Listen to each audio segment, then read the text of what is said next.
Hello everyone. यह video 10वीं class की भूगोल पुस्तक के chapter first development and resources यानी संसाधन और विकास पर आधारित है। और इस वीडियो नोट में हम बात करेंगे संसाधनों के प्रकार पर, टाइप्स ऑफ रिसोर्सेस। संसाधनों के कई सारे प्रकार होते हैं। संसाधनों का वर्गीकरण हम कई आधार पर कर सकते हैं। मुख्य रूप से इसके 4 आधार होते हैं। इसके 4 बेसिस होते हैं जिसके आधार पर हम संसाधनों को वर्गीकृत करते हैं। इसके जो 4 आधार हैं, पहला आधार है उत्पत्ति का आधार। संसाधन की उत्पत्ति के आधार पर। दूसरा समाप्यता के आधार पर। तीसरा स्वामित्व के आधार पर। और चौथा विकास के स्तर के आधार पर। आइए इन सब का एक एक करके सटीक उत्तर जानने की कोशिश करते हैं। उत्पत्ति के आधार पर जो संसाधन हैं उन्हें हम 2 भागों में बांट सकते हैं। एक जैव संसाधन और दूसरा अजैव संसाधन। जैव, इसको इंग्लिश में बायोटिक कहते हैं और अजैव को अबायोटिक कहते हैं। इनके नाम से स्पष्ट है। जैव संसाधन वे संसाधन होते हैं जिनमें जीवन पाया जाता है, जो जीवित हैं, जिनमें प्राण है, उन्हें हम जैव संसाधन कहते हैं। उदाहरण के लिए मनुष्य है, पेड़ पौधे हैं, पशु पक्षी हैं, जंगली जानवर हैं, समुद्री जीव हैं। तो ये सभी संसाधन जैव संसाधन कहते हैं। दूसरी तरफ अजैव संसाधन होते हैं। अजैव संसाधनों में वे संसाधन हैं शामिल होते हैं जिनमें जीवन नहीं होता। उदाहरण के लिए धातुएं, चट्टान और अन्य खनिज, ये वे संसाधन जिनमें जीवन नहीं पाया जाता। दूसरा आधार है समाप्यता का आधार। समाप्यता का मतलब है कि वो संसाधन कितना लंबा चलता है, उसकी जीवन अवधि कितनी है, वो कब समाप्त होता है या हो सकता है। तो उस समाप्यता के आधार पर हम वर्गीकरण करते हैं। तो समाप्यता के आधार पर संसाधन 2 तरह के हो सकते हैं, नवीकरणीय और अनवीकरणीय। नवीकरणीय रिन्यूएबल और अनवीकरणीय नॉन रिन्यूएबल। नवीकरणीय संसाधन वे संसाधन होते हैं जिनकी पुनः पूर्ति की जा सकती है और जो इस्तेमाल करने के बाद भी कभी समाप्त नहीं होते। वो निरंतर चलते रहते हैं, उनका अस्तित्व निरंतर बना रहता है, समाप्त नहीं होते।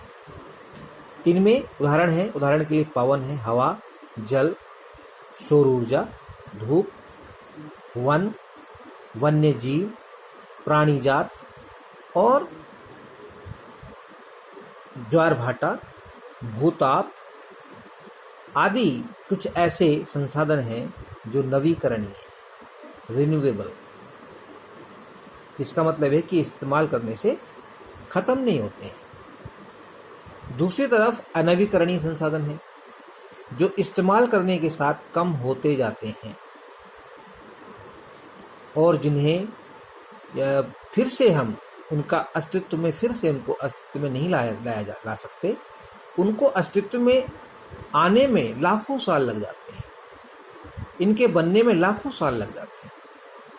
उदाहरण के लिए कोयला है, गैस है, पेट्रोल, डीजल और अन्य खनिज, ये अनवीकरणीय हैं। इनका इस्तेमाल हमने कर लिया तो ये फिर खत्म हो जाते हैं। इसी तरह से तीसरा इसका जो आधार है वो है स्वामित्व के आधार पर संसाधन।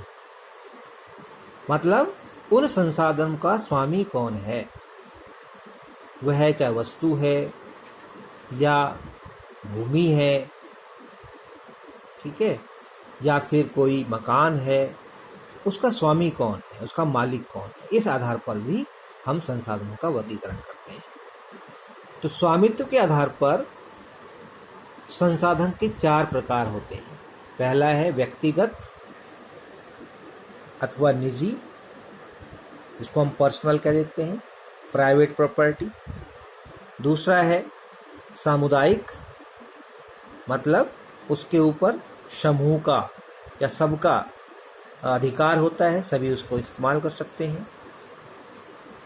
तीसरा है राष्ट्रीय, मतलब कि पूरे देश की संपत्ति राष्ट्रीय संपत्ति कहलाती है।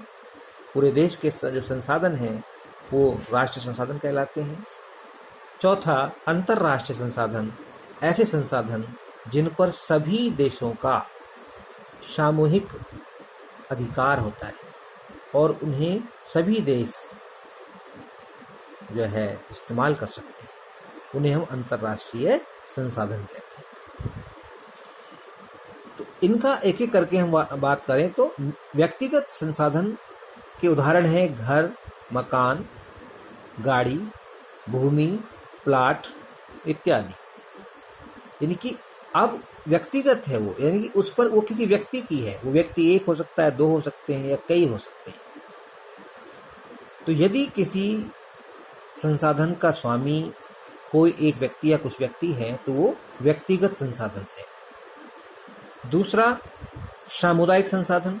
सामुदायिक संसाधन वे संसाधन होते हैं जिन पर पूरे समुदाय का अधिकार होता है, सभी उसका इस्तेमाल कर सकते हैं। उदाहरण के लिए पार्क है, पार्क में सभी आ जा सकते हैं, सभी उसमें बैठ सकते हैं, सभी उसमें सैर कर सकते हैं, है ना। मैदान है, खेल के मैदान, कोई भी जाकर वहाँ खेल सकता है। वो किसी की व्यक्तिगत या निजी संपत्ति नहीं है, वो पूरे समुदाय की है। चरागाह है, चरागाह वो खाली क्षेत्र होते हैं जो पशुओं के चरने के लिए होते हैं और पशु जाकर के वहाँ पर चारा चर सकते हैं। तालाब होते हैं, तो तालाब जो गांव का तालाब है तो उसमें सभी लोग जाकर के अपने पशुओं का वो पानी पिला सकते हैं और उस तालाब का इस्तेमाल कर सकते हैं। तो ऐसे जो संसाधन हैं उन्हें हम सामुदायिक कहते हैं, मतलब वो किसी एक व्यक्ति की नहीं बल्कि पूरे समूह या पूरे समुदाय कम्युनिटी की वो प्रॉपर्टी है। तीसरा जो इसमें संसाधन है जो कि स्वामित्व के आधार पर ही निर्धारित होता है, वो है राष्ट्रीय।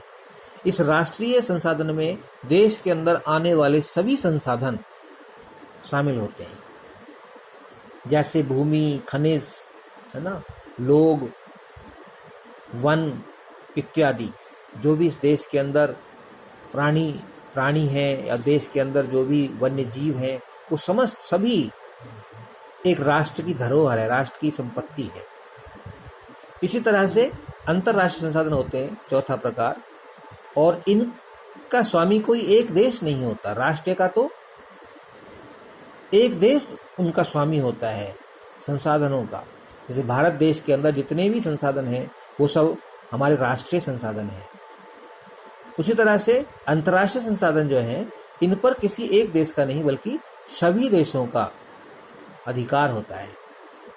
उदाहरण के लिए समुद्री जो किसी भी देश के समुद्री तट, किसी भी देश का जो समुद्री तट है, उस समुद्री तट से 200 किलोमीटर दूर समुद्र सबके लिए खुला है और उनका सभी को इस्तेमाल कर सकते हैं।